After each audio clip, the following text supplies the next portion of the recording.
Hello, in front of me I've got XIAOMI Pad 7 Pro. In this video I'll show you how to factory reset your tab.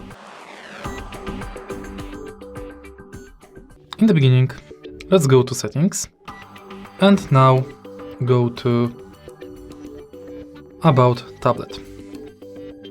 Scroll down and select factory reset.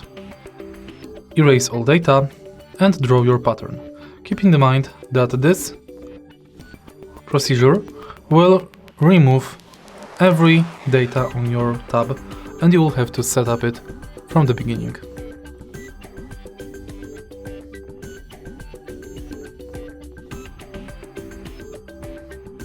Make sure all the important items are backed up to your computer.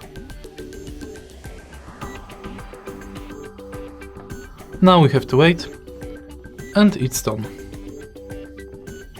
Your tab will now reset. If you find this video helpful, please leave a like, comment and subscribe.